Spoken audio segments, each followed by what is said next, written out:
Hey YouTube. I'm just gonna come on and I'm gonna do like a I think this is gonna be like a blog of my life experiences and things that I went through in the spiritual realm and spiritual battles. And please bear with me because I don't feel good. The whole reason for me doing this is because the other day I went to give my son a hug and he didn't want to hug me because I was sick. And it made me feel really bad because I went through and I suffered through a lot of things for my child that I really think he don't understand or he don't appreciate. To even be honest with you, it's hard for me to understand what I've been through. But I'm just going to start from the beginning as best as I can. And before I start, I just have to let everyone know out there that this is my story. This is the truth and I know it. I'm entitled to this story. If you want me to come to your church or speak about my story at your church, I'm welcome to do so. But this is my story. Nobody else can tell this story but me. If you want to do a play about my story, you're welcome to contact me. If you want to help write my book, you're welcome to contact me.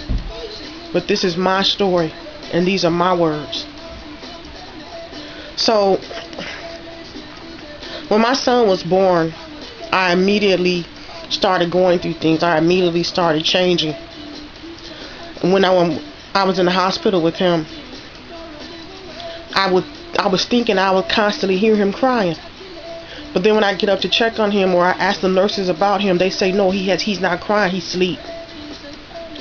And so from the beginning, from the time he was born, things have started to change. And I'm not going to say for the worst, I'm not going to say for the better, but just things have changed.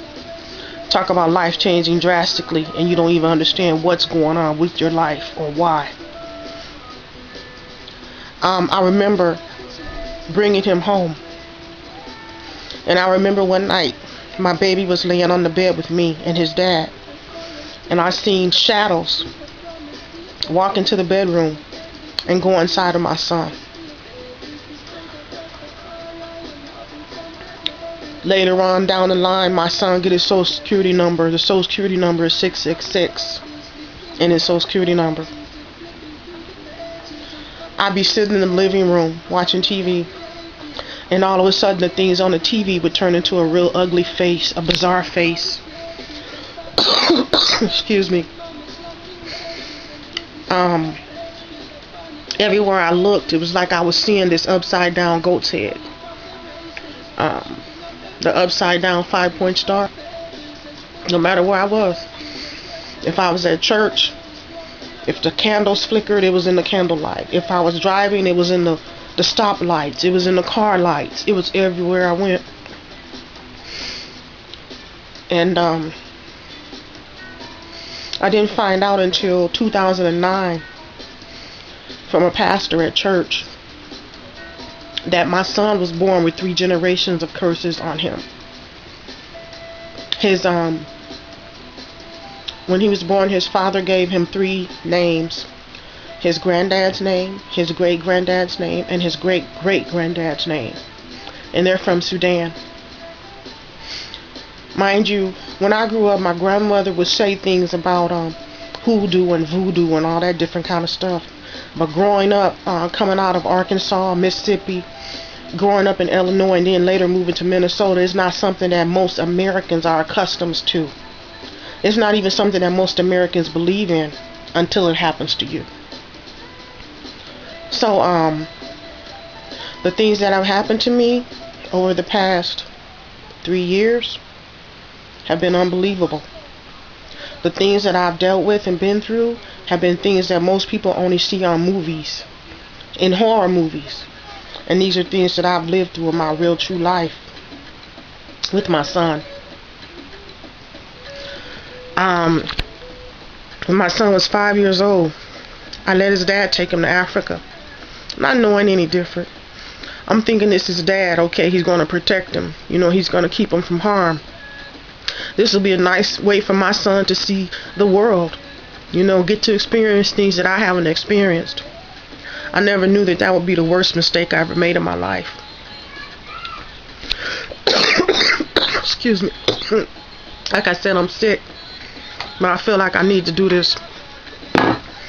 When my son went to Africa, he was my son.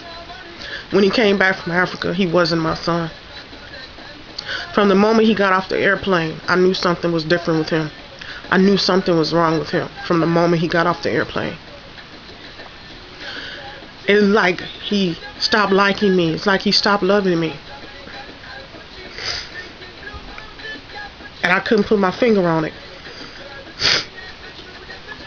But I say by the time a month before he turned 6 years old, we started having problems.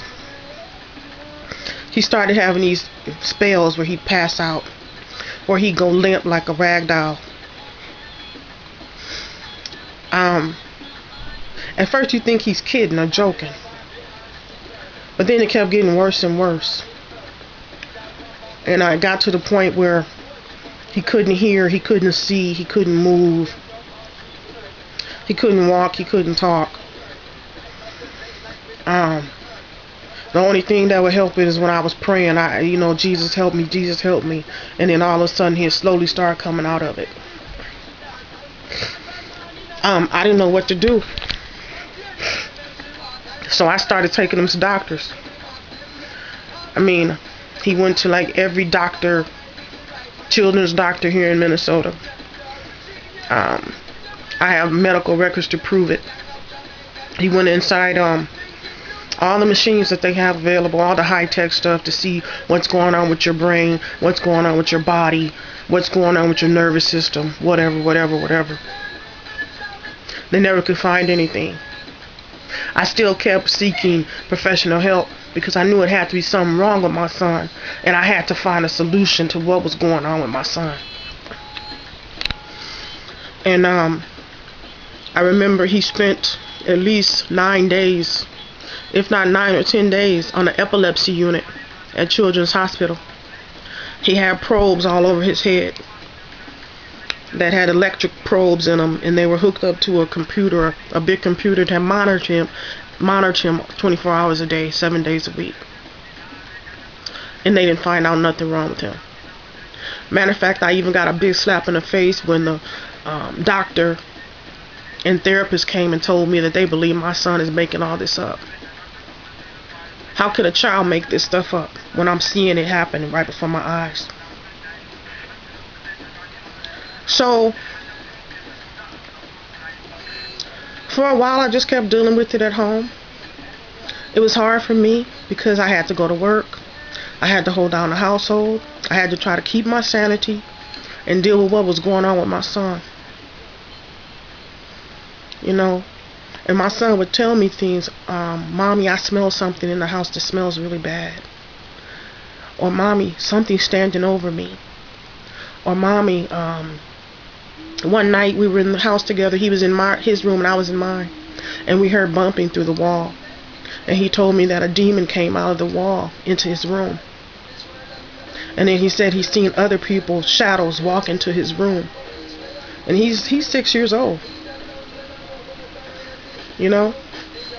How do you deal with that kind of stuff happening in your life? Especially whoever you turn to and wherever you go, they basically telling you that you're crazy and you don't really know what's going on, but you know you're not crazy.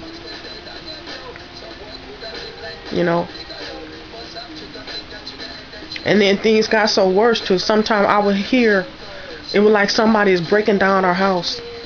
Like somebody is breaking in our house. And I go downstairs and there'd be nothing there. But I know I just heard a big old boom, a big old crash, like something big just broke into our house. And this happened at least on 3 different occasions. So everything didn't come to a full head until after I got my son baptized. And when I got my son baptized, that's when everything came to the light. And that's when everything really started showing itself. And I'm going to talk about what happened after he was baptized in part 2. Thank you.